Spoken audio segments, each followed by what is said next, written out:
গৌরী সীতানাথ প্রেমানন্দে একবার হরি হরি বল নিতাই গৌরী সীতানাথ প্রেমানন্দে একবার হরি হরি বল নিতাই গৌরী সীতানাথ প্রেমানন্দে একবার হরি হরি বল। দেবী মহালক্ষ্মী নমস্তুতে। नमो ब्रह्मण्यदेवाय गोब्राह्मणहिताय च जगद्धिताय श्रीकृष्णाय गोविन्दाय नमो नमः। नित्यानन्द सहित गौरांग जय जय सुनिले चैतन्य कथा भक्ति लभ्य হয় প্রেমানন্দে একবার হরি হরি বল। সমবেত ভক্তবৃন্দের চরণে আমার কোটি কোটি দণ্ডবত প্রণিপাত। আজ পূর্ণ রাম নবমী তিথি, চৈত্র মাসে শুক্লপক্ষ। এই শুভ দিনটিতে ভগবান শ্রীহরি রাম রূপে অবতীর্ণ হয়েছিলেন। রামচন্দ্রের পুরাণে কি বলা আছে? আপদাং অপহর্তারং দাতারং সর্বসম্পদাং লোকাভিরামং শ্রীরামং ভুয়ো ভুয়ো নমাম্যহম। আপদাং অপহর্তারং, রাম নাম যদি স্মরণ করেন একবার, তাহলে সব আপদ দূরীভূত হয়ে যাবে। দাতারং সর্বসম্পদাম, ইহ জগতের সম্পদ পরজগতের সম্পদ মুক্তি ভুক্তি যদি চান তাহলে রাম নামে সেটি পাওয়া যায়। লোকাভিরামম, রাম নামটি কেন দেখুন, লোকের পক্ষে আনন্দদায়ক। রময়তি ইতি রাম, যে লোককে আনন্দদান করেন তারই নাম রাম। লোকাভিরামম শ্রীরামম ভুয়ো ভুয়ো নমাম্যহম। আমি তোমাকে বারবার নমস্কার জানাই। হে রামচন্দ্র, হে সীতাপতি, হে দশরথ নন্দন, হে রঘুকুলপতি, কোটি কোটি প্রণাম জানাই। জয়দেব তার গীত গোবিন্দের প্রথমে দশাবতার স্তোত্র বর্ণনা করেছে। সেখানে রামচন্দ্রের কথা বলতে কি বলছেন? পিতরসি দিক্ষুরণে দিকপতি কমনীয়ং দশমুখ মৌলি বলিং রমণীয়ং কেশব ধৃত রঘুপতি রূপ জয় জগদীশ হরে জয় জগদীশ হরে জয় জগদীশ হরে। বিতরসি দিক্ষুরণে, বিতরসি মানে তুমি বিতরণ করেছ, দিক্ষু মানে দিকে দিকে, দিক শব্দের সপ্তমী বহুবচনে দিক্ষু। দিক মানে দিকে। কটা দিক আছে? 10টা দিক আছে। পূর্ব পশ্চিম উত্তর দক্ষিণ ঈশান অগ্নি নৈঋত বায়ু ঊর্ধ্ব অধ, 10টা দিক আছে। 10 দিককে রক্ষা করেন কারা? ভগবানেরই 10টা অংশ, তাকে কি বলে? দিকপাল। দিককে পালন করেন বলে তাকে বলা হয় দিকপাল। এরা ভগবানের কৃপায় এরা এক একটা দিকের অধিপতি হয়েছে, তাকে কি বলে? 10 দিকপাল। পূজা করবার সব দেখবেন ফুল ফেলে একটা 10 দিকপালে ভো নমঃ। 10 দিকে ভগবান শ্রীহরি রয়েছে, জীবকে কতভাবে রক্ষা করছেন দেখুন। তাই বললেন দেখো, বিতরসি দিক্ষুরণে দিকপতি কমনীয়ম। ওই দিকপালেরা কি কমনীয়ম কি আকাঙ্ক্ষা করেছিল? না, রাবণের মুন্ডু আমাদেরকে উপহার দাও। হে রামচন্দ্র রঘুকুল তিলক, রাবণের অত্যাচারে আমরা তটস্থ। রাবণের অত্যাচারে স্বর্গবাসী দেবগণ আজ স্বর্গচ্যুত হয়েছে রাবণের অত্যাচারে। সুতরাং সেই রাবণের 10টা মুখ রাবণের, তা বললেন সমস্ত দেবতারা প্রার্থনা করেছিলেন যে রাবণকে হত্যা করে তার মস্তক আমাদেরকে উপহার দান করে। রামচন্দ্র সেই কাজটি করলেন। বিতরসি মানে বিতরণ করেছ, দিক্ষু মানে দিকে দিকে, দিকপতি কমনীয় দিকপালগণের প্রার্থনীয় বাঞ্ছনীয়, দশমুখ মৌলি, মৌলি মানে মাথা, দশমুখ মানে রাবণ, দশমুখ মৌলি বলিং মানে উপহার, দশমুখ মৌলি বলিং রমণীয়ম, অতি সুন্দর দশমুখের দশানন রাবণের 10টি মুখ 10টা দিকপালকে উপহার দিয়েছিলেন। সেই কেশব ধৃত রঘুপতি রূপ জয় জগদীশ হরি, জয় জগদীশ হরি। সেই জগদীশ্বর শ্রীহরি তোমার জয় হোক, তোমার জয় হোক, তোমার জয় হোক। ভগবান কত রূপে অবতীর্ণ হন। ত্রেতা যুগে ভগবান রামচন্দ্র দশরথ নন্দন রূপে আবির্ভূত হয়েছিলেন। দেবতাদের প্রার্থনায় দেবর্ষি নারদ এসেছেন কোথায়? বাল্মীকির কাছে। বাল্মীকি তপবনটা কোথায়? তমসা নদীর তীরে। গঙ্গা নদীর একটা শাখা, তার নাম তমসা নদী। সেই তমসা নদীর তীরে তার আশ্রম, বাল্মীকির আশ্রম। সেখানে দেবর্ষি নারদ এসেছেন। দেবর্ষি নারদ তখন বাল্মীকি বলছেন, যাচ্ছে হে ঋষিবর, পৃথিবীতে এমন কেউ আছেন যার মধ্যে সমস্ত গুণ বিদ্যমান, সমস্ত গুণ, সমগ্র গুণলক্ষ্মী যার মধ্যে বিরাজ করছে? অর্থাৎ যিনি সুদর্শন, যিনি সত্যনিষ্ঠ, যিনি ধর্মনিষ্ঠ, যিনি বীর, যিনি তেজস্বী, যিনি সচ্চরিত্র, যিনি ধর্মপরায়ণ, সব গুণ আছে এমন পৃথিবীতে কেউ আছে? কে জিজ্ঞাসা করছেন? বাল্মীকি জিজ্ঞাসা করছেন দেবর্ষি নারদ। নারদ বলছেন, দেবেশু অপি ন পশ্যামি, আমি দেবতাদিগের মধ্যেও এমন মানুষ দেখতে পাই নাই। তবে শোনো, তোমাকে একটা কাহিনী শোনাই। আমি একবার বৈকুণ্ঠে গেলাম, যেখানে নারায়ণ থাকে। সেই বৈকুণ্ঠের বন নৈশ্বাস বন। সেই বনেতে কত সুন্দর সুন্দর বিচিত্র বৃক্ষরাজি, পুষ্পিত লতা বিতান, আর সেখানে কত সুন্দর সুন্দর পক্ষী বসা আছে, অপূর্ব সুন্দর। কিন্তু বৈকুণ্ঠের অধিপতি নারায়ণকে দেখতে পেলাম না, লক্ষ্মীকেও দেখতে পেলাম না। কি দেখলে তুমি? বললেন, আমি দেখলাম 4 জন ধনুর্ধারী বীর পুরুষ দাঁড়িয়ে রয়েছে। ধনুর্ধারী 4 জন বীর পুরুষ, আর ঠিক যোগমায়ার মতন, লক্ষ্মীর মতো এক অপূর্ব সুন্দরী রমণী রয়েছে। আমি চলে এলাম। কোথায় চলে এলাম? আমি কৈলাসে এলাম। কৈলাসে এসে মহাদেবকে বললাম যে, হে মহাদেব, হে দেবাদিদেব, আমি তো বৈকুণ্ঠে গিয়েছিলাম, কিন্তু বৈকুণ্ঠে নারায়ণকে দেখতে পেলাম না, লক্ষ্মীকেও দেখতে পেলাম না। সেখানে কি দেখলাম? 4 জন বীর পুরুষ ধনুর ধারণ করে এসেছে, আর একজন লক্ষ্মী সমা রমণী, অপূর্ব সুন্দরী তাদের কাছে রয়েছে। শ্রীভাষ্যাস্ত্রে বলছে, এবার তো ওই রূপেই বিষ্ণু আবির্ভূত হবেন, নারায়ণ ওই রূপেই আবির্ভূত হবেন। দশরথ নন্দন রূপে, কৌশল্যার পুত্র রূপে, সুমিত্রার পুত্র রূপে, কৈকেয়ীর পুত্র রূপে ভগবান শ্রীহরি অর্ধাংশে আবির্ভূত হবেন। এই বলে দেবর্ষি নারদ চলে গেলেন। দেবর্ষি নারদ চলে গেলেন। তখন বাল্মীকি, প্রাতকাল হয়েছে, স্নান করতে হবে, প্রাত স্নান করতে হবে। ব্রাহ্ম মুহূর্তে স্নান করবার জন্য একটি সরোবরে গিয়েছেন। সেখানে কি করলেন? সঙ্গে যাচ্ছেন ঋষি ভরদ্বাজ, তার শিষ্য পিছনে পিছনে যাচ্ছে। জলের কলসি আছে আর একটি বলকল, গুরুদেব পড়বেন বলে। একটি ঘাটে বলেন, এইখানে বলকলটা দাও, কলসিটা নামাও, এইখানে আমি স্নান করব। স্নান করে বাল্মীকি উঠে আসছেন, পিছনে পিছনে ভরদ্বাজ। দেখছেন এত সুন্দর শান্ত আকাশ, ব্রাহ্ম মুহূর্তে কোনো শব্দ নাই, পক্ষীর সুমধুর কাকলি ভেসে আসছে। হঠাৎ দেখছেন একটা ক্রৌঞ্চির কাতর আর্তনাদ,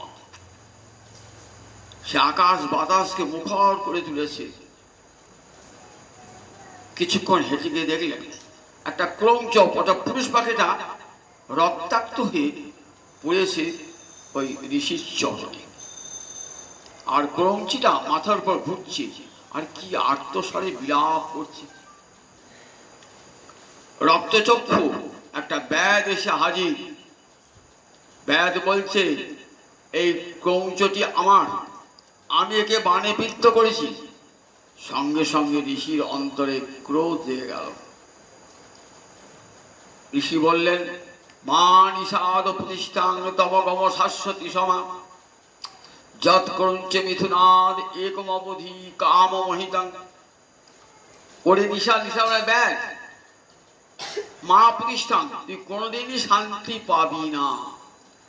যে অপরের শান্তি নষ্ট করে সে কি নিজে কোনদিন শান্তি পায়?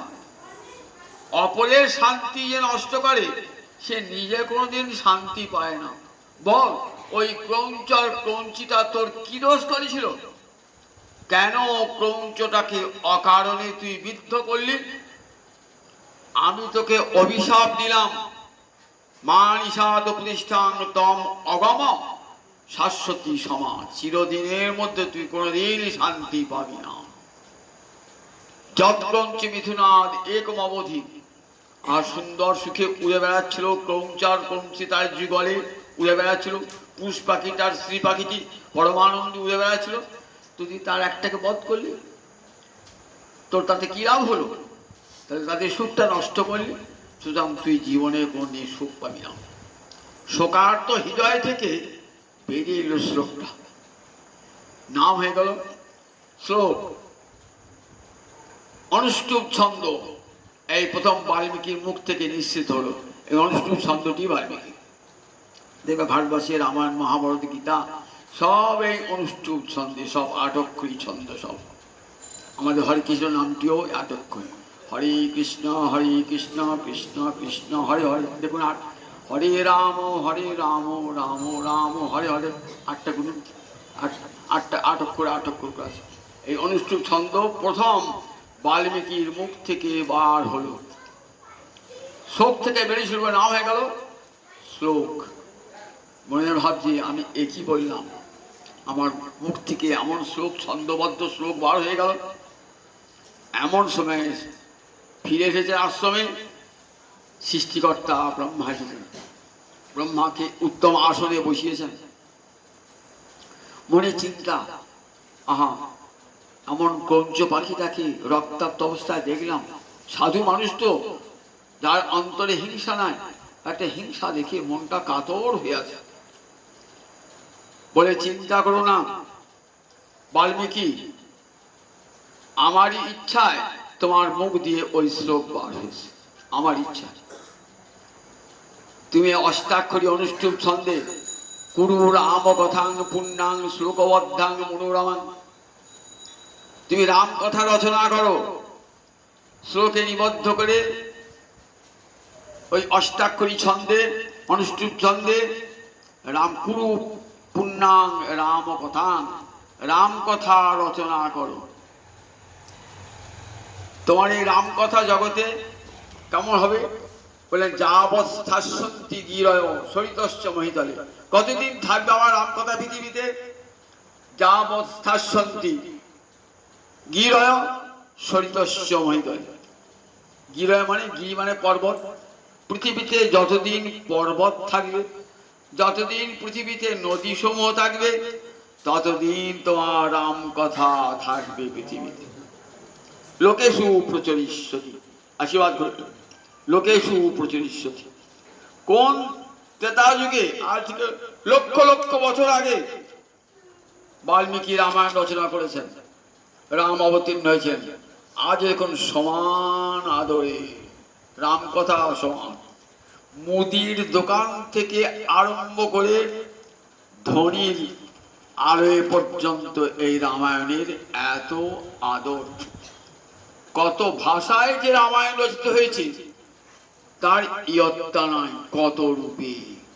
বাল্মীকি এমন একটি মহাদান জগৎকে দান করে গেলেন, যে রামায়ণ আমাদের ভারতবাসীর কাছে পরম আদরে। রামায়ণ এবং মহাভারত এই দুটি না পড়লে কোনোদিনই ভারতবর্ষকে জানা যায় না। মহাভারত যদি হয় মাথা ভগবানের, তাহলে রামায়ণ হলো ভগবানের হৃদয়। মহাভারত মাথা আর রামায়ণ হৃদয়। ভগবানের হৃদয়ের কথা কোথায় আছে? রামায়ণে আছে ভগবানের হৃদয়ের কথা। যেমন ব্যাসদেব বসে আছেন অতি বিষণ্ণ মনে, মহাভারত লিখেছেন, 17খানা পুরাণ লিখেছেন, কিন্তু মনে আনন্দ আসে নাই। সমস্ত ধর্মকর্ম সম্পন্ন করেছেন, তথাপি মনে শান্তি আসে না। কারণ ভগবানের হৃদয়ের কথা বলেন নাই বলে। দেবর্ষি নারদ এলেন, এসে বললেন, তুমি তো মানুষের মঙ্গলের জন্য অনেক কাজ করেছো,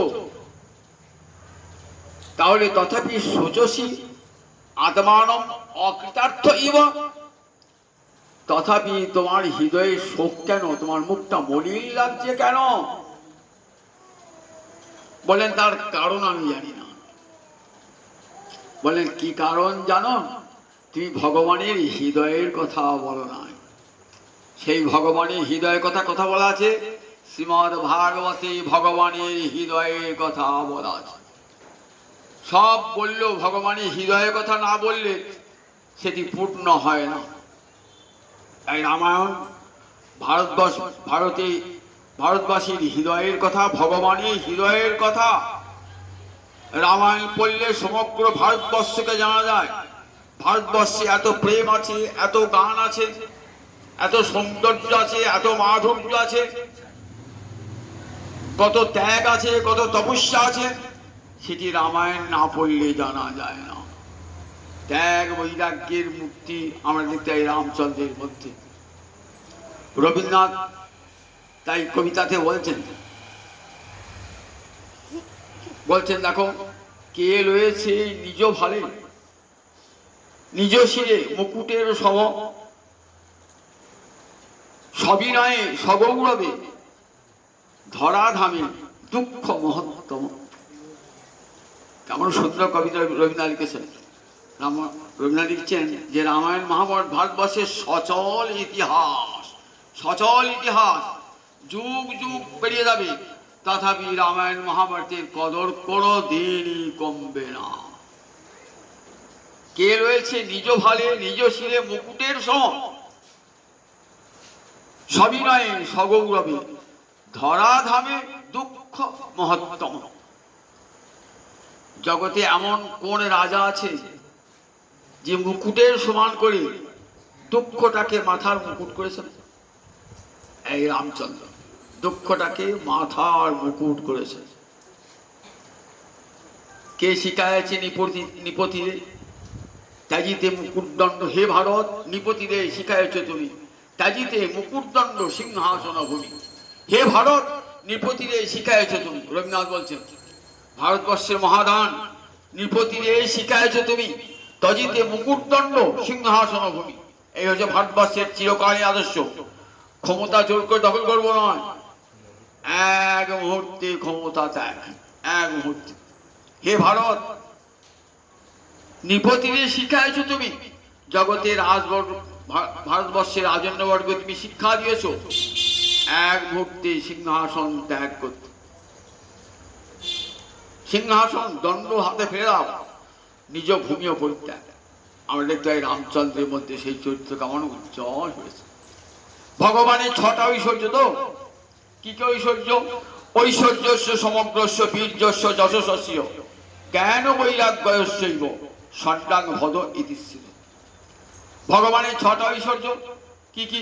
সমগ্র ঐশ্বর্য, সমগ্র বীর্য, সমগ্র যশ, সমগ্র শ্রী, সমগ্র জ্ঞান, সমগ্র বৈরাগ্য। তাহলে বৈরাগ্য ভগবানের একটা ঐশ্বর্য। এক মুহূর্তেই সব ত্যাগ করে চলে যেতে পারেন, এক মুহূর্তে। আমরা দেখতে পাই এই বৈরাগ্যের বীজ কোথায়? রাম অবতারে এই বৈরাগ্যের বীজ, কৃষ্ণ অবতারে সেই বৈরাগ্য অঙ্কুরিত হয়েছে। এক মুহূর্তে বৃন্দাবন ত্যাগ করে চলে গেলেন মথুরা। আর সেই বীজ সেই অঙ্কুর ফুলে ফলে পল্লবিত আমার গৌরাঙ্গ অবতারে হা কৃষ্ণ বলে বলছে। এই বৈরাগ্য ভারতবর্ষের মহাদান বৈরাগ্য। রাজা দশরথ, যার 10 দিকে রথ চলত, তেজস্বী, ধর্মপরায়ণ, বেদজ্ঞ, সত্যনিষ্ঠ এমন যে রাজা, সেই রাজার 3 রানী, কৌশল্যা, সুমিত্রা, কৈকেয়ী, 3 রানী, কিন্তু কোনো সন্তান নাই, নিঃসন্তান। তখন সুমন্ত্র, 8 জন মন্ত্রীর মধ্যে শ্রেষ্ঠ মন্ত্রী সুমন্ত্র রথ চালাতেন, আবার মুদ্রা দান করতেন। তিনি জানতেন, তিনি বললেন পুত্রের স্ত্রী যজ্ঞ করলে আপনার সন্তান হবে। একটা বৈদিক যজ্ঞের নাম পুত্রেষ্টি। সেই যজ্ঞটা যদি আজও করতে পারেন নিখুঁত ভাবে, বন্ধা রমণীর সন্তান হয়ে যাবে। সেই পুত্রেষ্টি যজ্ঞ করলেন, পুত্রেষ্টি যজ্ঞ করলেন। সেই যজ্ঞ কে করলেন? ঋষ্য সিংহ, রাজা লোমপদের জামাতা ঋষ্য সিংহ, বিভাণ্ডক মুনির পুত্র। যজ্ঞের শেষে দেখলেন এক পুরুষ, যজ্ঞ পুরুষ আবির্ভূত হলো। যজ্ঞ পুরুষ, সেই যজ্ঞপুর হাতে পায়স দিয়েছেন। এসে কি করলেন? দশরথের হাতে দিলেন। দশরথ সেই পায়েসটা কেমন ভাগ করলেন দেখো। অর্ধেকটাই দিয়ে দিলেন কৌশল্যাকে, অর্ধেকটাই কৌশল্যাকে, বাকি অর্ধেকটা থাকলো। বাকি অর্ধেকটা কাকে দিলেন? সুমিত্রাকে দিলেন। আবার যেটুকু থাকলো না, সেটুকুর মধ্যে আবার ভাগ, 2 ভাগ করলেন। 1 ভাগ দিলেন সুমিত্রাকে, 1 ভাগ দিলেন কৈকেয়ীকে। যথাকালে 12 মাসে ভগবানের কৃষ্ণের জন্ম, 8 মাসে গৌরহরির জন্ম 13 মাসে, রামচন্দ্রের জন্ম 12 মাসে। 10 মাস 10 দিন, 9 মাস 10 দিন জন্ম হয়তো। ভগবান দেখুন 12 মাসে যজ্ঞ হলো, সেই যজ্ঞের পর 12 মাসে গর্ভ সঞ্চার হলো। যথা সময়ে চৈত্র মাসে এই নবমী তিথিতে রামচন্দ্র কৌশল্যা আনন্দ বর্ধন, কৌশল্যার কোল আলো করে আবির্ভূত হলেন স্বয়ং বিষ্ণুর অর্ধাংশ, 12 কলার অবতার। ভরত তার চেয়ে 1 দিনের কম, একদিনের বয়স 1 দিন কম। পরের দিন জন্মেছিলেন ভরত, আর তার 2 দিন পর লক্ষণ এবং শত্রুঘ্ন সুমিত্রার গর্ভে জন্মেছিলেন। একই সময়ে এই 4 রাজপুত্রের জন্ম। শশীকলার মধ্যে বৃদ্ধি প্রাপ্ত হচ্ছেন রামচন্দ্র, আস্তে আস্তে বড় হচ্ছেন। তার বাল্যলীলার কথা আমরা বাল্মীকি রামায়ণে বিশেষ পাই না। তার কিছু কিছু বাল্যলীলার কথা বর্ণনা করেছেন তুলসীদাস। রামচন্দ্র যখন 12 বছর বয়স, লক্ষণেরও প্রায় 12 বছর বয়স, সেই সময় এলেন ঋষি বিশ্বামিত্র। ঋষি বিশ্বামিত্র এসে বলছেন, সঙ্গে সঙ্গে রাজা দশরথ উঠে দাঁড়িয়েছেন, বসালেন উত্তম সিংহাসনে। বলে, হে ঋষিবর, আজ কি মনে করে আমাকে কৃতার্থ কারবারে এলেন? বলে, শোনো রাজা, আমি একটা যজ্ঞ করছি, যজ্ঞটা 6 দিন ধরে হবে, কিন্তু সেই যজ্ঞেতে রাক্ষসী তারকা এবং তার 2 ছেলে যজ্ঞটা বিঘ্ন করবার চেষ্টা করছে। তাদেরকে নিধন না করলে আমার যজ্ঞটা হবে না। দশরথের বুকটা কেঁপে উঠল। দশরথের বুকটা, রাম তার প্রাণের চেয়েও প্রিয়, সেই রামকে কি করে একাকি ছাড়বেন? রামের তখন তো 12 বছর বয়স, কি করে ছাড়বেন? বললেন, ঋষিবর, রামকে যেতে হবে না, আমি যাব। বললেন, না না, তোমাকে নিতে আসি নাই, আমি রামচন্দ্রকে নিতে এসেছি। তুমি যে রামচন্দ্র না দাও, তাহলে তোমাকে অভিশাপ দেব। কুলগুরু বশিষ্ঠ বসে আছেন। বশিষ্ঠ বলছেন, রাজা চিন্তা করো না, রামচন্দ্র নিজেকেই রক্ষা করতে সক্ষম, সঙ্গে আছেন বিশ্বামিত্র ঋষি, সর্বতভাবে রক্ষা করবেন। শুধু তাই নয়, এই বিশ্বামিত্রের কাছে তিনি অস্ত্রবিদ্যা শিখবেন। আপনি চিন্তা করেন না, তখন রামচন্দ্র আর লক্ষ্মণ উভয়ে বিশ্বামিত্রের সঙ্গে সঙ্গে যাচ্ছে। কোথায়? যেখানে গঙ্গা এবং সরজু নদী, সরজু নদীটা কোথেকে আসছে? ব্রহ্মার মানস সরোবর থেকে সরজু নদী আসছে। সরোবর থেকে আসছেন বলে নাম হয়েছিল সরজু। সেই গঙ্গা এবং সরজু যেখানে মিলিত হয়েছে, সেইখানে গঙ্গার তীরেতেই রাক্ষসী তারকার বন। সেখানে কেউ, এককাল সবিত্র জনপদ ছিল, এখন সেখানে আর কেউ যেতে পারে না, তারকারা কিছু অত্যাচারে। আর সেইখানেই সিদ্ধাসন পেতেছেন বিশ্বামিত্র ঋষি। যজ্ঞ করবেন, নিয়ে গেলেন রামচন্দ্রকে। পথে যেতে যেতে গঙ্গার স্নান করিয়ে কানে মন্ত্র দিলেন, বলে দেখো তোমার বলা এবং অবলা দুটি মন্ত্র দিচ্ছি, তোমার ক্ষুধা তৃষ্ণা লাগবে না, আর তোমাকে কেউ কোনো শত্রু কোনোদিন পরাজিত করতে পারবে না। যে সমস্ত অস্ত্র তুমি চাইবে সঙ্গে সঙ্গে তোমার হাতে চলে আসবে। দেখুন, বিশ্বামিত্রের সঙ্গে যাওয়ার প্রয়োজন ছিল, নইলে কিন্তু আমরা এমন রামকে বীর রামকে পেতাম না। যাওয়ার পথেটি তারকা রাক্ষসী তৈরি এসেছে। তারকা রাশি ছিল, তারকা রাক্ষসী একটা যক্ষিণী, খুব সুন্দরী রূপসী। অগস্ত্য মুনি তাকে অভিশাপ দিয়েছিল, তুই রাক্ষস হয়ে যা। তার মন তজনজ করেছিল। সেই অগস্ত্য মুনি অভিশাপ দিয়েছিল, তুই রাক্ষসী হয়ে যা। রাক্ষস স্বভাব, নারী হয়ে রাক্ষস স্বভাব, তুই রাক্ষসী। রাক্ষসী হয়েছেন তার দুই পুত্র মারিচ এবং সুবাহু, দুজনই রাক্ষস। বিশ্বামিত্র বলছেন রাম লক্ষ্মণকে, দেখো স্ত্রী বলে তাকে হত্যা করতে ভীত হয়েও না। গো ব্রাহ্মণের হিতের জন্য তুই পৃথিবীতে এসেছো, তাদের মঙ্গল সাধন করতে হবে। সুতরাং তারকা রাক্ষসীকে বধ করলে তোমার কোনো ক্ষতি হবে না। তারকা রাক্ষসী দুটি বাহু ছেদন করলেন রামচন্দ্র, লক্ষ্মণ, এবং তাকে নিধন করলেন। সুবাহুকে বধ করলেন, মারিচকে বধ করলেন না, বহু দূরে পাঠিয়ে দিলেন। যজ্ঞ সুসম্পন্ন হলো। এইবার যজ্ঞ সুসম্পন্ন হওয়ার পর যজ্ঞের মনীষীগণ রাম লক্ষ্মণকে দেখে তারা এতই প্রীত হয়েছেন, এমন সুন্দর রূপের মানুষ দুটি দেখে তারা চাইছেন আরো কিছুদিন থেকে যান। কিন্তু রাম আর লক্ষ্মণ চলেছেন বিশ্বামিত্রের সঙ্গে। কত আশ্রম পেয়ে আসছেন।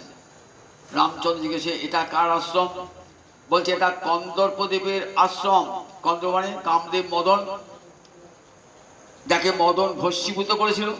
এইখানে মহাদেব যাচ্ছিল, মহাদেবকে কামানলে দগ্ধ করতে চেয়েছিলেন, পরিবর্তে ক্রোধানলে ভস্মী শিবের ত্রিনয়নের অগ্নিতে মদন ভস্মীভূত হয়ে গেল। আবার কিছু যুগে দেখছে আবার একটা আশ্রম। এটা কার আশ্রম?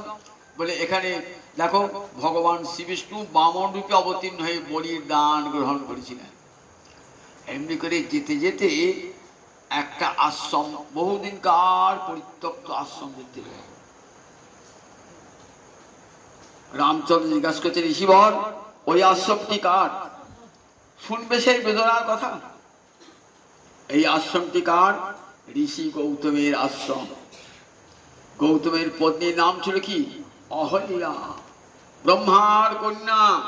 অহল্যা মানে যার মধ্যে এতটুকু কুৎসিতা নাই।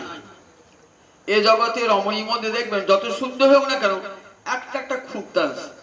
হয়তো সব সুন্দর, চুলটা নাই, চুল কম। আবার সব সুন্দর, নাকটা ঠিক নয়।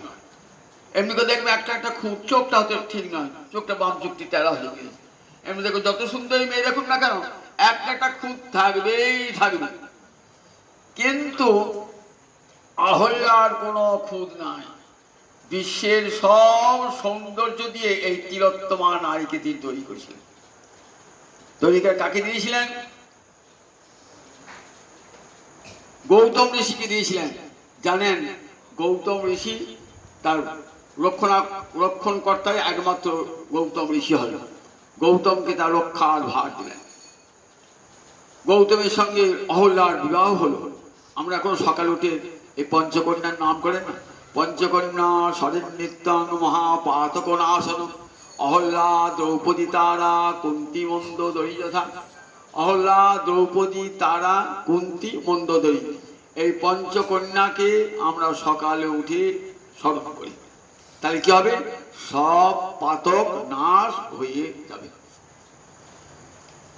অহল্যার কাহিনী বড় বেদনাদায়ক। গৌতম ঋষি বেদ বিদ্যা দান করতেন, সেখানে দেবরাজ ইন্দ্র স্বর্গে দেবরাজ পড়তে আসতেন, কিন্তু অহল্যার এত সুন্দর রূপ দেখে দেবরাজ ইন্দ্রের অন্তরে কামনা লাগে। কি করে অহল্যাকে ভোগ করা যায়, অন্তরে চিন্তা আসে।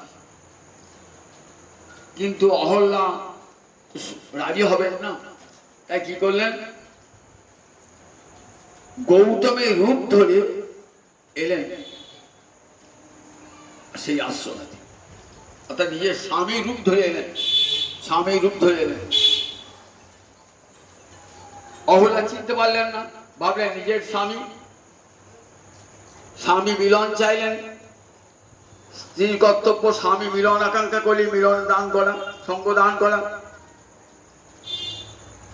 ইন্দ্র অহল্যার সঙ্গে মিলিত হওয়ার পর এইবার স্নান করে ফিরে আসার সময় হয়েছে গৌতমের।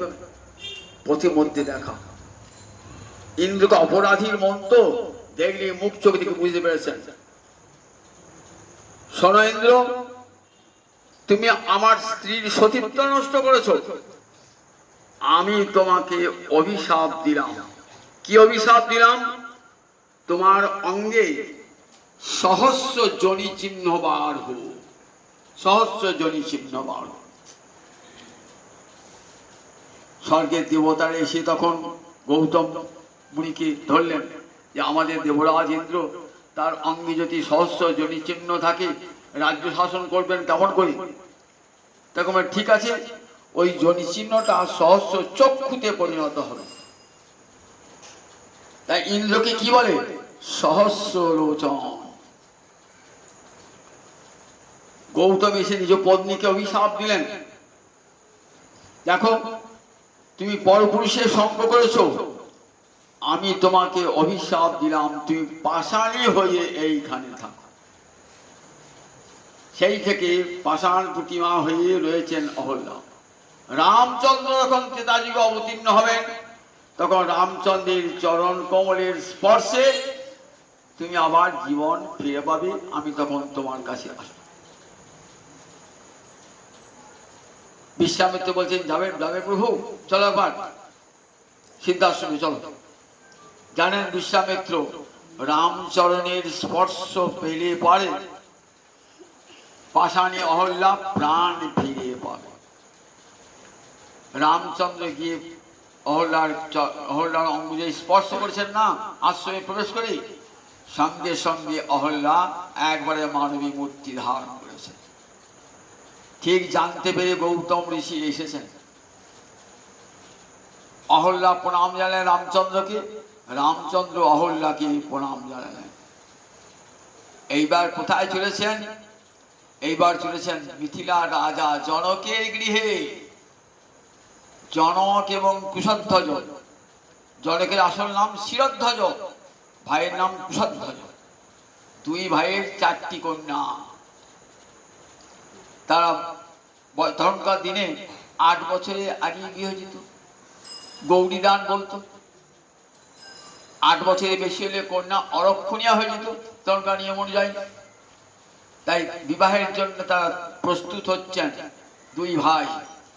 এমন সময় বিশ্বামিত্র দিয়ে বললেন চলো রাম তোমাকে দেখাবো। রাজর্ষি জনকের ঘরে কেমন এক অপূর্ব সুন্দর ধনু আছে। ধনুটির নাম সুনাভ ধনু, এটি মহাদেবের ধনু, তাই হরধনু নাম। কখন এই ধনু প্রয়োগ করেছিলেন? বললেন দক্ষ যজ্ঞের সময় দক্ষকে উদ্দেশ্য করে মহাদেব ক্রুদ্ধ হয়ে এই ধনু প্রয়োগ করেছিলেন। সেই থেকে নাম হরধনু। সেই ধনু এত বৃহৎ ধনু, সেই ধনু চোখে দেখে সবাই, কিন্তু হাত দিয়ে তাকে তোলবার ক্ষমতা, গুণ যোজনা কত দূরের কথা, হাত দিয়ে তোলবার ক্ষমতাই নাই। কত রাজা এসেছেন, কত রাজপুত্র এসেছেন, ধনুকে দেখি ভয়ে আটকিয়ে শুয়ে গেছে। আর রাজর্ষি জনক তিনি যজ্ঞের জন্য হলকর্ষণ করতে করতে যজ্ঞের সীতারেখা, লাঙলের রেখায় কি পেলেন, একটি সুন্দরী কন্যা, পৃথিবীর কন্যা পেয়েছিলেন। তাকে নিজের কন্যা বলে পালন করেছিলেন, প্রতিজ্ঞা করেছিলেন যে যে হরধনু ভঙ্গ করতে পারবে সেই বীর পুরুষের হাতে আমি আমার কন্যাকে অর্পণ করব। রাম লক্ষ্মণ প্রবেশ করেছেন, ছুটে এসেছেন জনকের পুরোহিত, নাম শতানন্দ। শতানন্দ বলছেন, হে রামচন্দ্র, হে রঘুকুলপতি, আমার জননী আশ্রমে গিয়েছিলেন, মায়ের জন্য কত আকুলতা, মা তো নির্দোষ, মায়ের তো কোনো দোষ ছিল না, অথচ পিতার অভিশাপে আমার মা পাষাণীয় হয়ে আছেন। বাবা বলেছিলেন রামচন্দ্রের চরণ কমল স্পর্শে তুমি আবার মানবী মূর্তি ধারণ করবে। একবার গিয়েছেন আমার মায়ের আশ্রমেতে। বিশ্বামিত্র বললেন, হ্যাঁ, তোমার মা জীবন ফিরে পেয়েছে। রামচন্দ্রের চরণ স্পর্শে পাষাণ প্রতিমা মানবী হয়েছে। দেখো এমন রামচন্দ্রের চরণের গুণ। তাই যখন গঙ্গা পার হচ্ছেন না, তখন একটা নাবিককে বলছে আমাকে পার করে দাও। রাম সীতা যাচ্ছেন যখন, তা বলছেন তোমাকে পার করতে পারি একটা শর্তে। কি শর্তে? তোমার চরণের ধুলোটা আমি ধুয়ে দেবো, রাজি? তাহলে কেন? বলছে দেখো তোমার চরণ স্পর্শে পাষাণ প্রতিমা মানুষ হয়ে গেছে, তোমার চরণ স্পর্শে আমার এই নৌকাটা যদি মানুষ হয়ে যায় তাহলে আমি খাবো কি, আমার জীবিকা কিভাবে হবে? তাই তোমার চরণটা আমি আগে ধুয়ে দেবো, ধুলোটা যাতে না হয়। বেশ, চরণের ধুয়ে দিয়েছে, রাম লক্ষ্মণকে পার করে দিয়েছে। খুব আনন্দ। আজ সীতা দেবী বলছে, হ্যাঁ গো, কিছু পাড়ানি দিলে না, গরিব মানুষকে পাড়ানি দিলে না। তখন রামচন্দ্র বলছেন, আমার কিন্তু বনবাসী কিছুই নাই, তোমার হাতে তোমার আঙুলে আংটিটা খুলে দাও।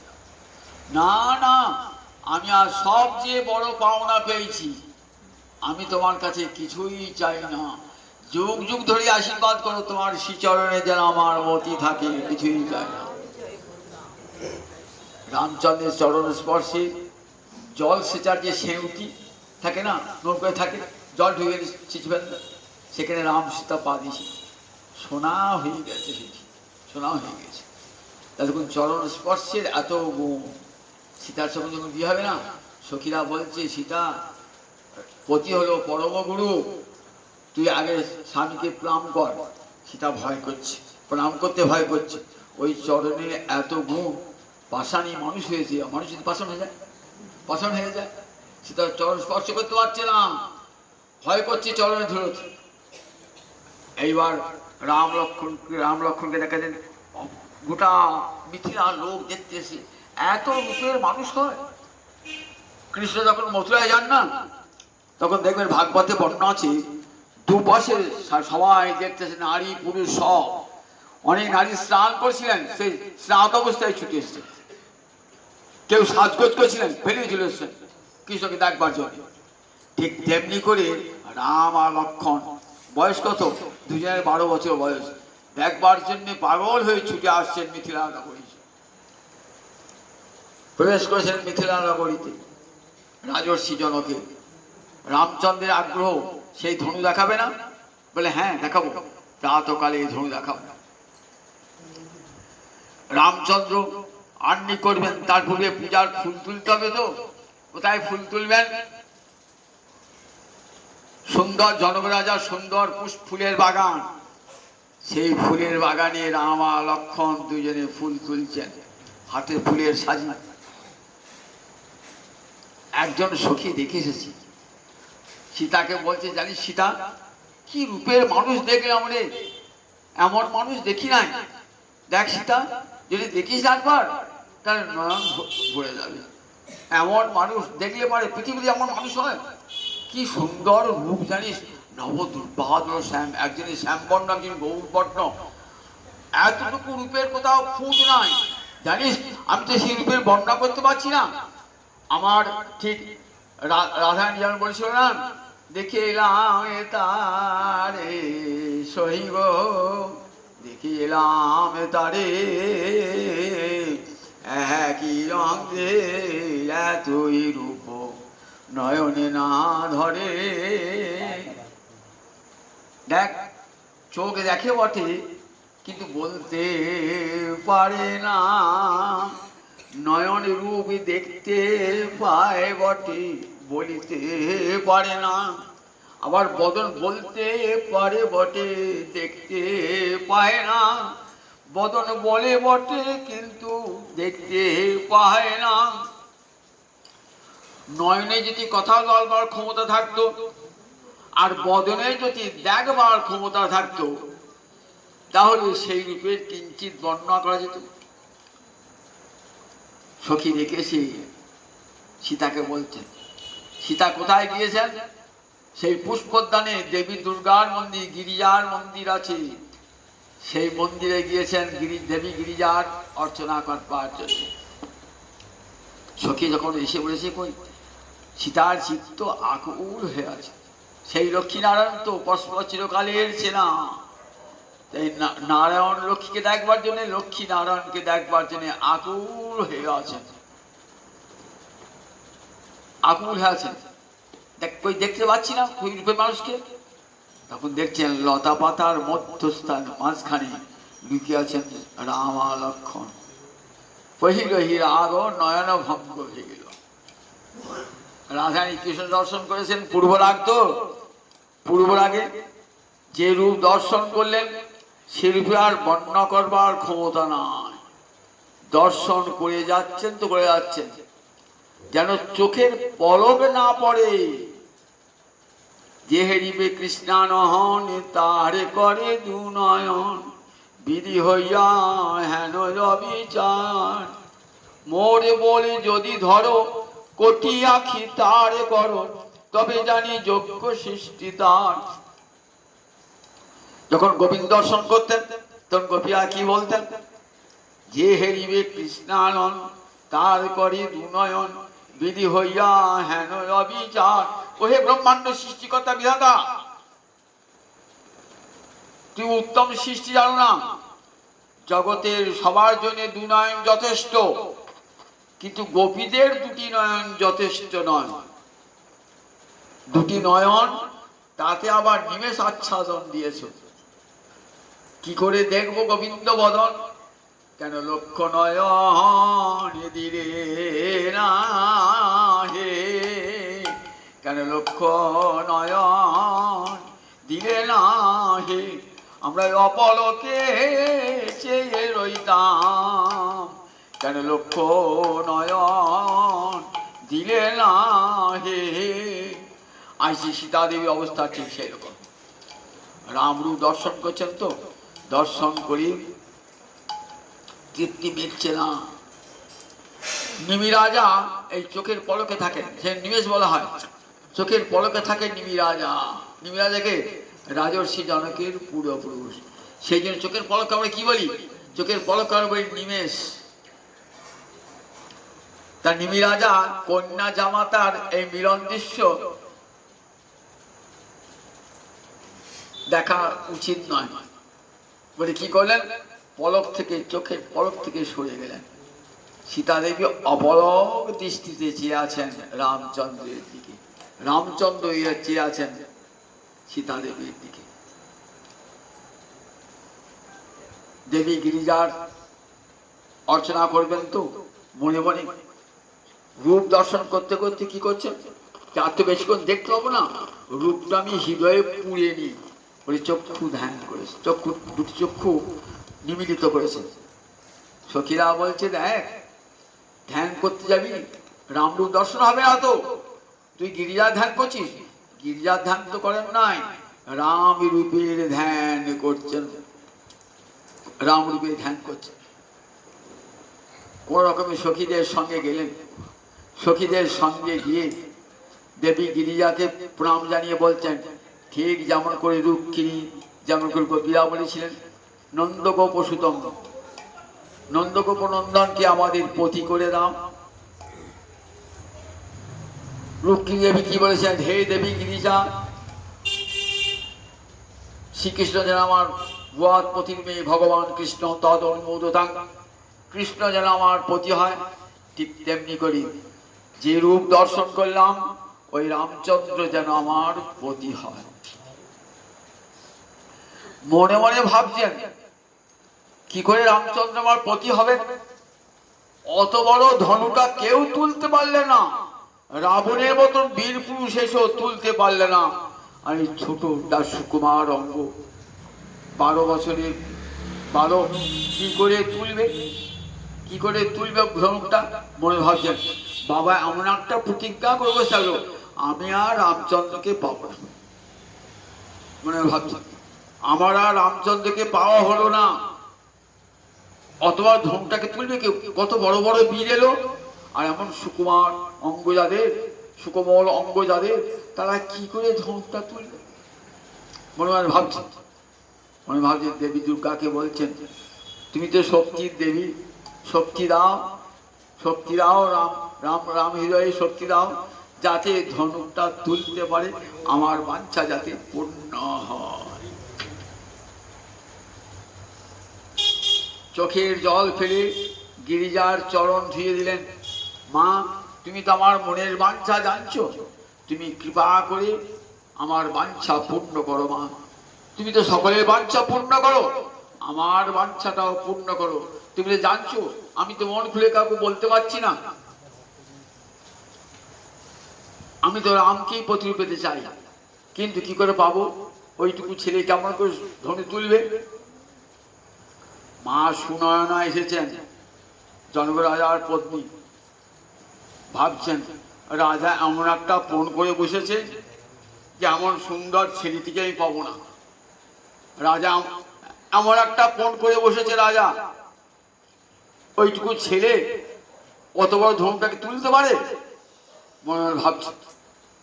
সখীরা শান্ত, তুমি চিন্তা করো না, রাম কি তুমি জানো না, অনায়াসে হরদণ্ড ভঙ্গ করবে। আর সমস্ত রাজারা দাঁড়িয়ে দেখছেন রামচন্দ্রকে কেমন দর্শন করছেন। ঠিক যখন কংসকে বধ করতে যায় না, তখন দ্বাদশ রসের মূরতি কৃষ্ণচন্দ্র, মল্লানাম অশনি, যারা যোদ্ধা তাদের বাবারি বাপ, ওই 11 বছরের ছেলেটা যেন বজ্র একেবারে।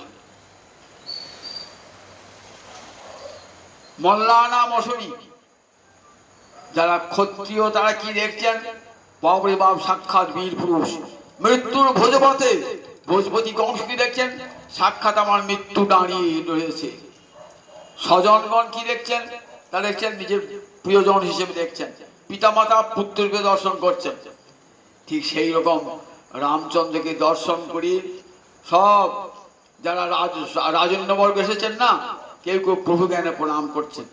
বলছে অন্যান্য দেখো দেখো, সীতা দেবী একমাত্র রামভোগ্যা, সুতরাং তাকে তোমরা বাঞ্ছা করো না। জানো রাম আর সীতা বৈকুণ্ঠে লক্ষ্মী নারায়ণ, সুতরাং তাকে কখনো, সীতা তো জন্মনি তুললা আর রামচন্দ্র পতি তুলল, সুতরাং কখনো তার বাঞ্ছা পোষণ করো না। আমার কত ভাবছেন, আমি চন্দ্র আসলে দেখি, ধনু ভাঙু দেখি, কত বড় ক্ষমতা।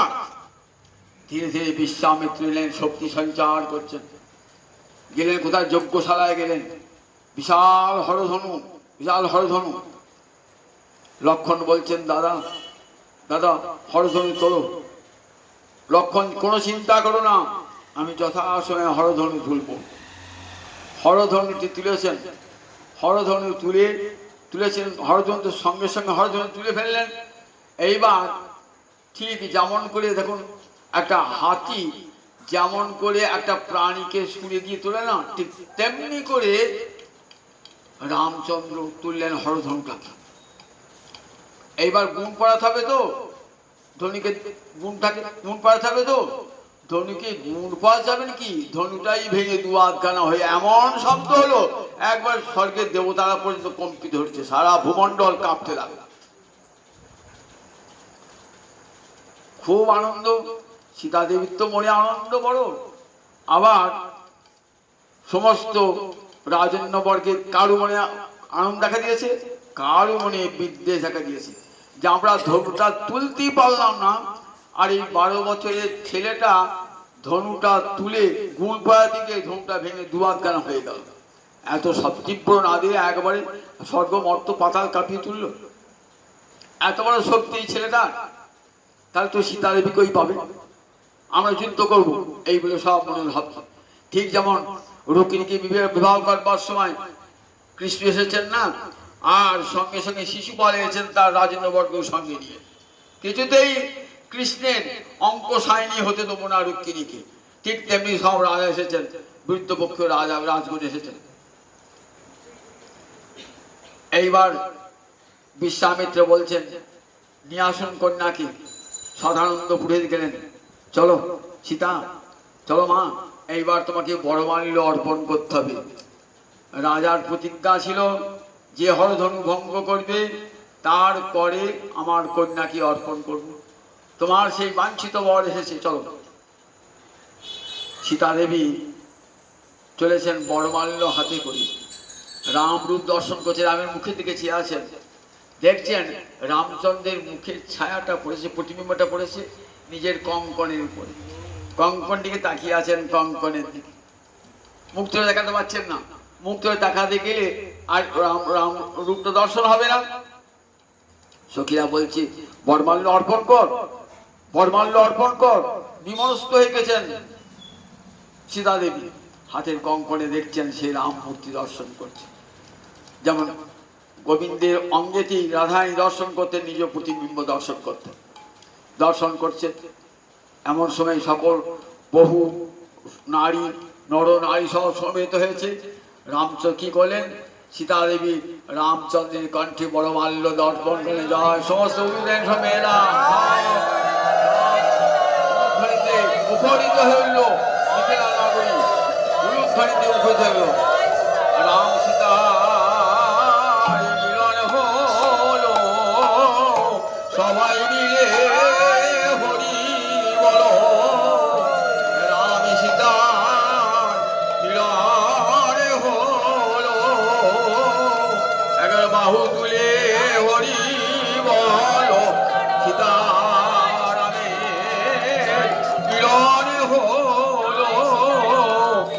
সবাই মিলে হরি বলো, রাম সীতার মিলন হলো। এইবার খবর দিয়েছেন রাজা দশরথ। রাজা দশরথ খুব আনন্দ, মিথিলা অযোধ্যা দুই রাজবংশ একত্রিত হবে, খুব আনন্দ চাইছেন। যোগ্য পাত্রে যোগ্য পাত্রী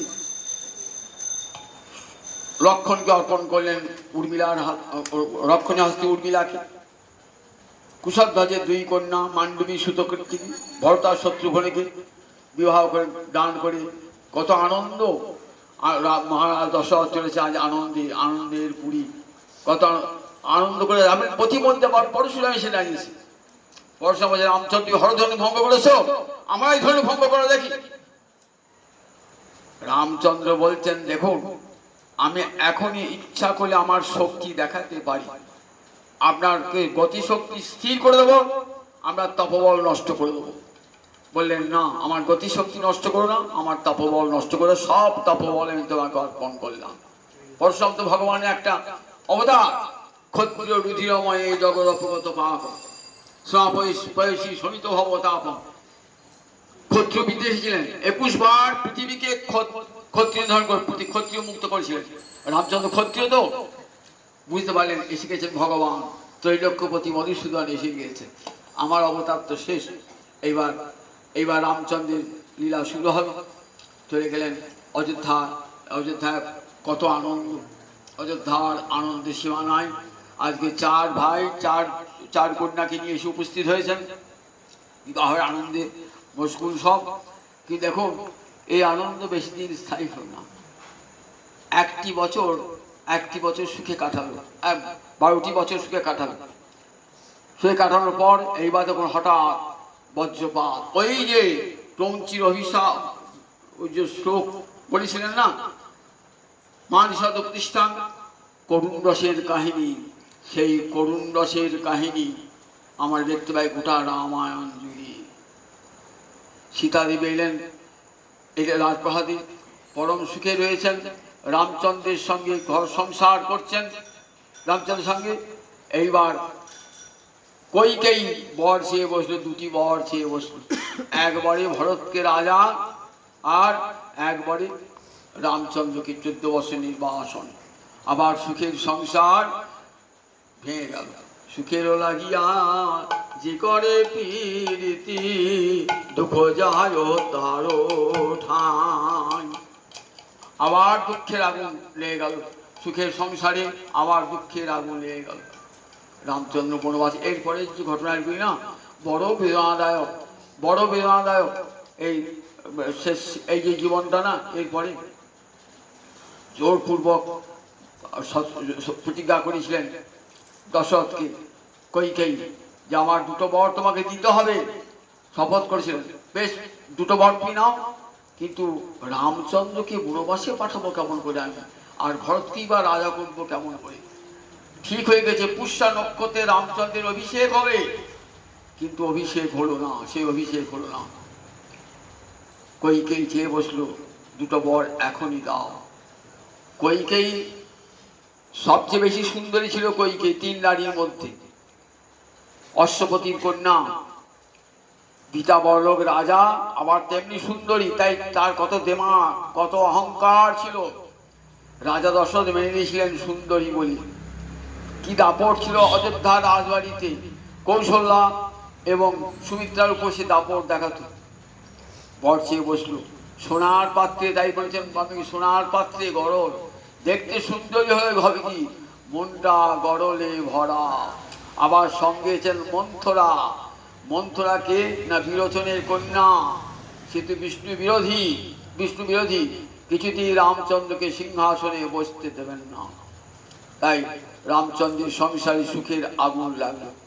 আর রামচন্দ্র থাকতে পারলেন, যখন রামচন্দ্র যুবরাজ্য অভিষিক্ত হবেন, ঠিক সেই সময় এসে আবার যেন বজ্রপাত হলো।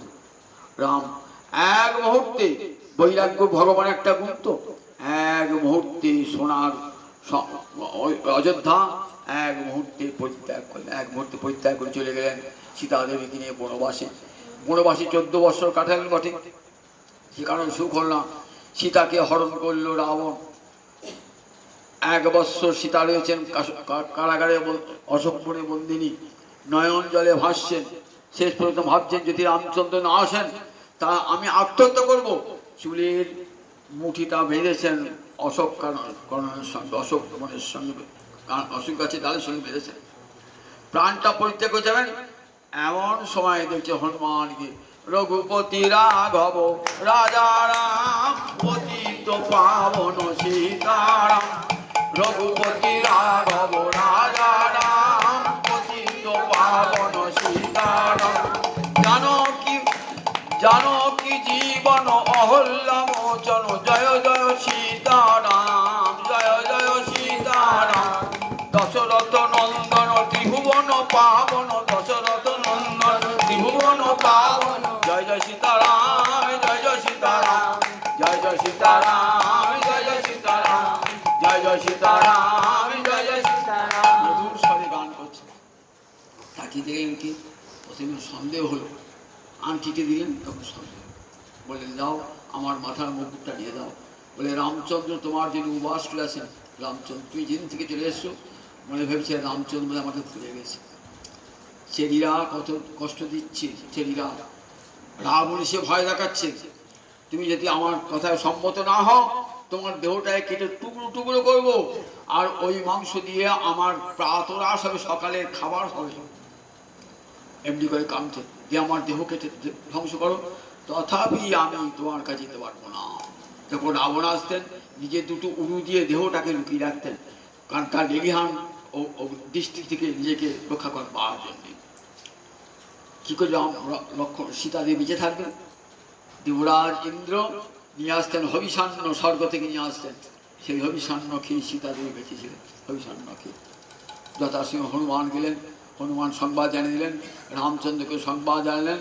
যথাসময়ে রামচন্দ্র সমুদ্র পার হয়ে সেখানে শিলা দিয়ে পথ তৈরি করলেন। নল নল ছিলেন বড় ইঞ্জিনিয়ার, কেমন তৈরি করলেন ব্রিজ। সমুদ্রের উপর ব্রিজ কোন চিন্তা করতে পারে? নদীর উপর ব্রিজ হয়, সমুদ্রের উপরে আজও সেতু বন্ধ রামেশ্বর, আজও সবাইকে দেখতে পারেন। সেখানে শিলা ভেসেছে, শিলা আবার ভাসে, শিলা জল ডুবে যায়, শিলা ভেসেছে। সেই শিলার উপর দিয়ে গিয়ে লঙ্কায় যুদ্ধ, ভয়ঙ্কর যুদ্ধ। সেই যুদ্ধে রাবণকে ধ্বংস করে রামচন্দ্র সীতাকে নিয়ে এলেন। সেখানেও আমার অগ্নি পরীক্ষা। সীতার সতীত্বে অবিশ্বাস, পুরুষ মানুষের ঘরে তুমি ছিলে, সুতরাং তুমি তোমার অগ্নি পরীক্ষা হবে। সীতা অগ্নি পরীক্ষা দিলেন। অগ্নিদেব বললেন সীতার অঙ্গ রাবণ স্পর্শ করতে পারে না। তাহলে ওটা মায়া সীতা, দেখুন চৈতন্য বলা আছে, ওটি মায়া সীতা। রাবণ যে হরণ করেছিলেন মায়া সীতা, আসল সীতাকে অগ্নিদেব নিয়ে গেছিলেন, সীতা অঙ্গ স্পর্শ করতে হয় না। সীতাকে নিয়ে এলেন সঙ্গে, সেই আবার অযোধ্যায় ফিরে আসবেন, 14 বছর পরে অযোধ্যায় ফিরে আসবেন। সঙ্গে বললেন, বিভীষণ বললেন, হনুমান বললেন, প্রভু তোমার অভিষেক দেখতে আমরাও যাব। অভিষেক দেখতে একই পুষ্পক রথে চেপেছেন। দেখুন, হনুমান চেপেছেন রামচন্দ্রের কাছে, বিভীষণ চেপেছেন। তাই এমন কে করে বরণ কুল, যে কুলে জন্ম হোক না কেন, কে বলো ভক্তি মূল। ভক্তি তো যে করে জন্ম আমার যেগুলো হোক না কেন, কোনো ক্ষতি নাই, আমার যেন গোবিন্দ চরণে মতি থাকে প্রভু, যেগুলো জন্ম হোক না কেন। দেখো, রাক্ষস হইয়া কপি কুলে জন্মি বীর হনুমান, শ্রীরাম ভক্ত রাজ। কপি কুলে, বানর কুলে জন্মিয়েছেন রামচন্দ্র। আজ হনুমান ভক্ত শ্রেষ্ঠ। রামচন্দ্রের মন্দিরে গেলে আগে হনুমানকে প্রণাম করেন। শ্রীরাম ভক্ত রাজ। আর রাক্ষস হইয়া বিভীষণ বৈশে, ঈশ্বর সভার মায়। রাম বসেছে, লক্ষ্মণ বসে, মাঝখানে বসেছে বিভীষণ। দেখেছেন, বিভীষণ তো রাক্ষস, রাক্ষস হলে কি হবে? কত ভক্তি তার, তাই স্থান পেয়েছেন কোথায়? চণ্ডাল হইয়া মিতালি করিল, গুহক চণ্ডাল বরে। গুহক চণ্ডাল, জাতির চণ্ডাল মানে মরা পোড়ায় চণ্ডাল, 4 বর্ণের বাইরে। সেই চণ্ডাল রামচন্দ্রের বন্ধু। সিংহের যখন যাচ্ছেন না, তখন ছুটে এসেছেন রামচন্দ্রের দেখে, দর্শন করে ফিরে এলেন মহাসমারোহে। ইতিমধ্যে ভরত ফিরে আনতে আসেন নাই, নন্দীগ্রামে বসে রামচন্দ্রের পাদুকা নিয়ে রাজ্য শাসন করছেন। অনেক বড় ঘটনাটা আর সব বলতে পারবো না, এবার আর কি হবে, সব 8টা ভিডিও গিয়ে সব চলে যাবেন। যাই হোক, এরপর আমরা দেখতে পাই সীতা দেবীর জীবন নেমে এলো, আবার অমাবস্যা নিশি নেমে এলো। 1 বৎসর বাদে প্রজাদের মধ্যে অসন্তোষ দেখা দিল। রাবণ ছিল পরের ঘরে বন্দিনী দ্রৌপদী। রামচন্দ্র মর্যাদা পুরুষোত্তম, সকলের মর্যাদা রক্ষা করবার জন্য রামচন্দ্রের ঐকান্তিক নিষ্ঠা। পিতার মর্যাদা রক্ষা করেছেন, সত্যের মর্যাদা রক্ষা করেছেন, ধর্মের মর্যাদা রক্ষা করেছেন, প্রজাকুলের মর্যাদা রক্ষা করেছেন, ঋষিগণের মর্যাদা রক্ষা করেছেন। তাই মর্যাদা পুরুষোত্তম। লোকাপবাদ বলবান মতবে, যদি জানি সীতা নিষ্পাপ, তথাপি আমি তো রাজা, আমার কর্তব্য রাজধর্ম রক্ষা করা। তার জন্য সীতাকে পরিত্যাগ করতে, আমি সীতাকে এক মুহূর্তে পরিত্যাগ করব। লক্ষ্মণকে দিয়ে সীতা দেবীকে গঙ্গার তীরে বিসর্জন দিলেন বাল্মীকি আশ্রমে। কাঁদছেন সীতা দেবী। বাল্মীকি এসে এলেন, বললেন, মা তুমি কাঁদছো কেন? তুমি তো বাপের বাড়িতে এসেছো। এটি ভগবতী উত্তরাঞ্চল কি সুন্দর বর্ণনা করেছো। তুমি তো বাপের বাড়িতে এসেছো, দেখো মেয়েরা বাপের বাড়িতে বেড়াতে আসে না, তুমি বাপের বাড়ি এসেছো, চিন্তা করো না, দশরথ তোমার বন্ধু, তুমি এখানে থাকো, ঠিক মেয়ের মতন থাকো। ঠিক এমনি করে রেখে দিলেন। ওইখানে লব আর কুশের জন্ম হলো। শত্রুঘ্নকে দেখে এলো, আর সেইখানে বসে বসে সীতা দেবী নয়ন জলে ভাসছেন, আর ওই রাম মূর্তি অঙ্কন করছেন। কি বলছেন?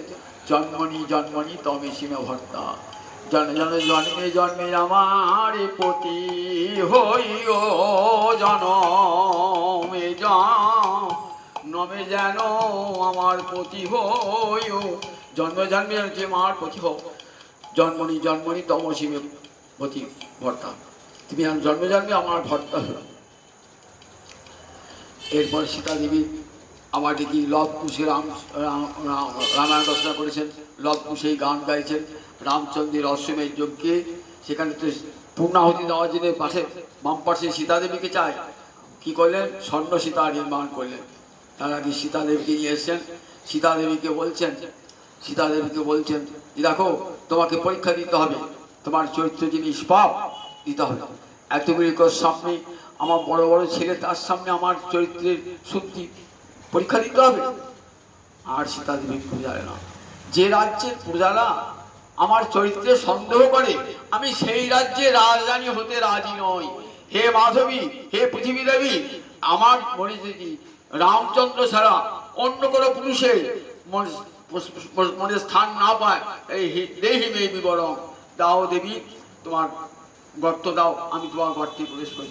সঙ্গে সঙ্গে ধরিত্রী দ্বিধা হয়ে গেলেন, সোনার সিংহাসনে সীতা দেবীকে নিয়ে ধরণীর কন্যা আবার ধর্মীতে চলে গেলেন। এমনি করে গোটা রামায়ণ আমরা দেখি।